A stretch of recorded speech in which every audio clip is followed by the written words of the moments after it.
মহান আল্লাহ রাব্বুল আলামিন বলতেছেন বান্দা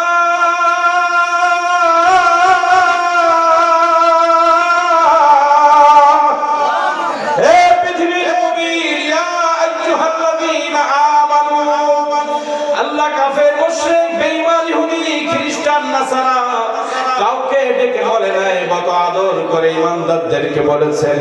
কারণ যাদের কলবের মধ্যে আল্লাহ আল্লাহ রাসূলের প্রতি ঈমান আছে, আল্লাহকে যারা মান্য করে, তাদের ছাড়া এই দুইটা কাজ করা সম্ভব নয়। এজন্য আল্লাহ তাআলা কোন ধর্মের ইহুদি খ্রিস্টান বৌদ্ধ কোন মানুষকে আল্লাহ তাআলা ডাকে নাই। একটা ব্যক্তিদেরকে আল্লাহ তাআলা ডেকেছেন, একটা গোষ্ঠীকে আল্লাহ তাআলা ডেকেছেন। তাদের নাম কি? ইমানদার। ইয়া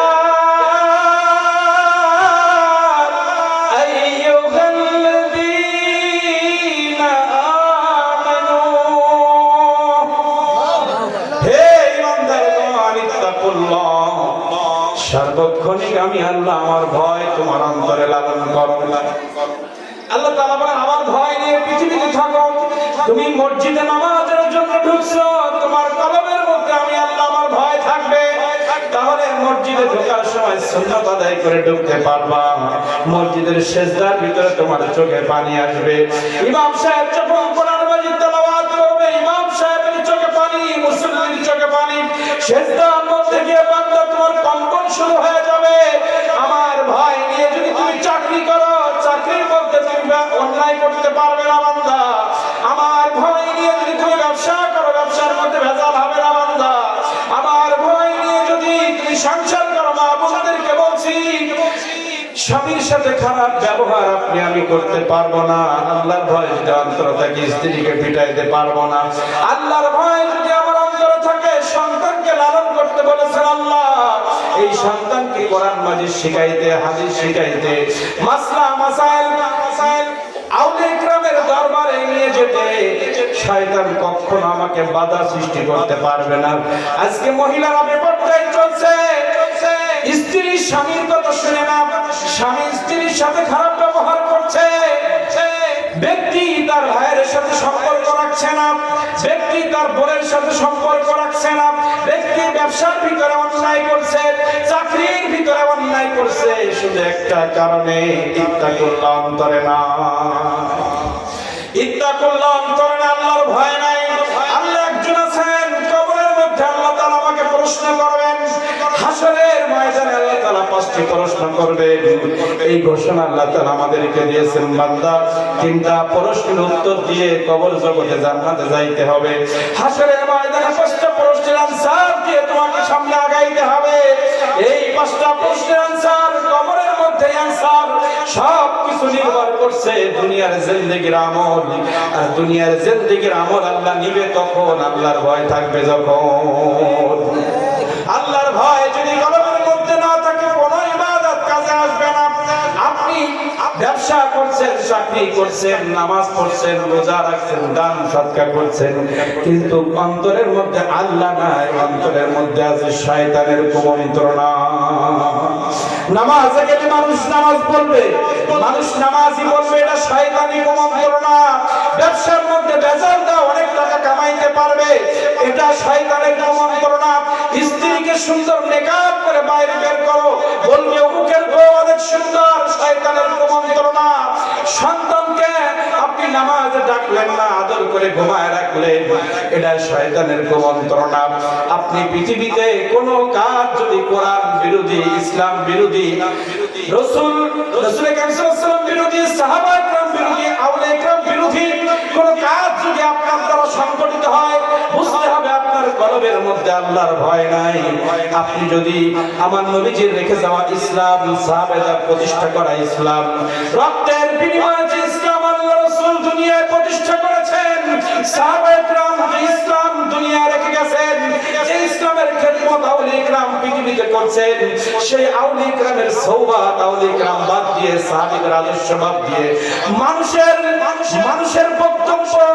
বক্তব্যের মাধ্যমে ইসলাম, মানুষের বানানো ইসলাম, যে ইসলামের মধ্যে, যে কথার মধ্যে নবী বিদ্বেষী, যে কথার মধ্যে সাহাবা ইকরামের বিরুদ্ধে বাজে কথা, যে বইয়ের মধ্যে, যে লেখনীর মধ্যে, যে বক্তব্যের মধ্যে, যে বক্তব্য শুনে আমরা ইসলাম পালন করি, যে বই পড়ে আমরা ইসলাম মানি, ওই বইয়ের ভিতরে আমার নবীর সাথে যদি কোনো বেয়াদবিমূলক বক্তব্য লেখা থাকে, কোনো বক্তব্য কোনো আলেমের বক্তব্যের ভিতরে যদি সাহাবায়ে কেরামের সাথে বেয়াদবি থাকে, যদি ওলিয়া আল্লাহর সাথে বেয়াদবি থাকে, যদি সাহাবায়ে কেরামের সাথে বেয়াদবি থাকে, আমার নবীজির সম্মান নিয়ে সামান্যতম কোনো বাজে মন্তব্য কোনো বক্তব্যের মধ্যে থাকে, লেখনের মধ্যে থাকে, আপনি মনে করবেন এই আলেম এই কিতাব লিখেছে শয়তানের পরামর্শে।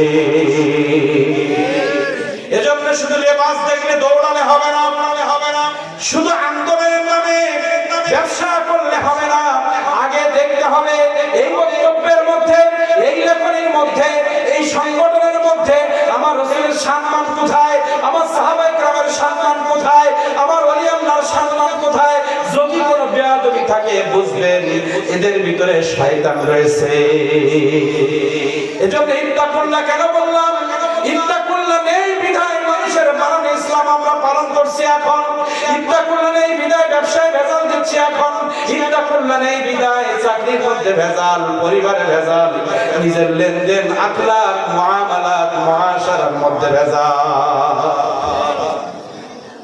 আখলাক চরিত্রের মধ্যে ভেজাল হয় কখন? আল্লাহর ভয় থাকে না যখন। আপনার লেনদেনের ভিতরে অবৈধ ঢোকে কখন? আপনি মানুষের কাছ থেকে টাকা নিয়ে দিলেন না, সুদে লেনদেন করলেন, আপনি পণ্যের ভিতরে ভেজাল দিবেন কখন? ইত্তাকুল্লাহ থাকবে না যখন। এজন্য আল্লাহর ভয় যদি অন্তরে থাকে দুনিয়ার সব কাজ চকচকা হবে। ইত্তাকুল্লাহ বুঝতে পেরেছি? দুইটা কথা বলে আল্লাহ আইনা আমানত তাকুল্লাহ, আমি আল্লাহ আমাকে ভয় করো। ফাকুলু কাওলান সাদীদা, সদা সর্বদা সত্য কথা বলবা। জীবনে কোনদিন জীবন চলে যাবে মিথ্যার আশ্রয় নিবা না। আজকে বলেন আমি মিথ্যা বলে ভাইয়ের সাথে ভাই দ্বন্দ্ব বাঁধে দেই কি দেই না, মিথ্যা বলে মা বাবাকে আলাদা করে দেই কি দেই না, মিথ্যা বলে ব্যবসার ভিতরে ভেজাল দেই কি দেই না, মিথ্যা বলে আমরা মানুষকে ইসলামের দিকে কনভার্ট করি কি করি না।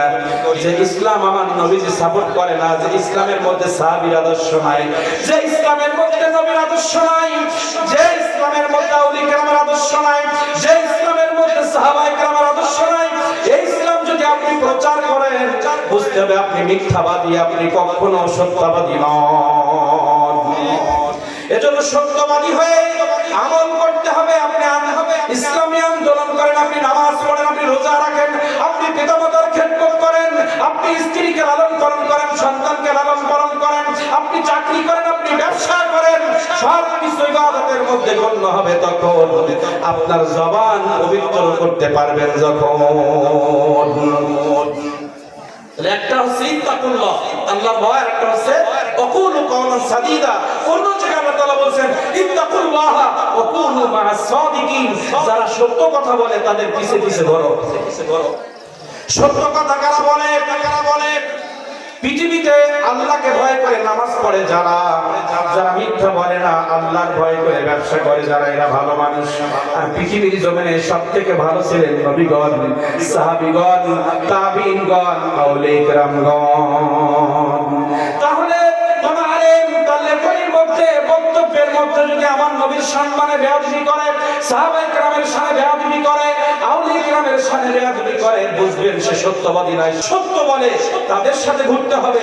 আল্লাহর ভয়, সত্য কথা, আল্লাহর ভয়, যারা সত্য কথা বলে, হক পথে থাকে, তাদের সাথে মিশতে হবে। মাহফিলে শুনলাম কথা, বাইরে গিয়ে মানলাম না কথা। এখানে শুনলাম হুজুর বলল আল্লাহকে ভয় করো, কোরআন মাজিদের বাইরে একটা শব্দও বলবো না। আল্লাহ তাআলা বলেন আমাকে ভয় করো, ভালো মানুষের সোহবতে থাকো, আমাকে ভয় করো, ভালো ভালো কথা বলো, সত্য কথা বলো। কিন্তু আমি যদি মিথ্যা কথা বলি, কোরআন মাজিদের সাথে সাংঘর্ষিক কিনা কথা বলতে, আমি যদি কোনো মক্খরের সাথে ঘুরি কিন্তু আমার জীবন প্রশ্নবিদ্ধ হবে, আমার যৌবন প্রশ্নবিদ্ধ হবে, আমার ব্যক্তি জীবন প্রশ্নবিদ্ধ হবে। কিন্তু দেখা যায় আমরা নামাজের সময় মাহফিলের বাইরে যত গাঁজাখোর, মদখোর, মিথ্যাবাদী, জেনাখোর, বিড়িখোর, গাঁজাখোর, ইয়াবাখোর, এদের সাথে আমরা মিশি। আর যারা আমার নবীর সাথে বেয়াদবি করে তাদের সাথে মিশি।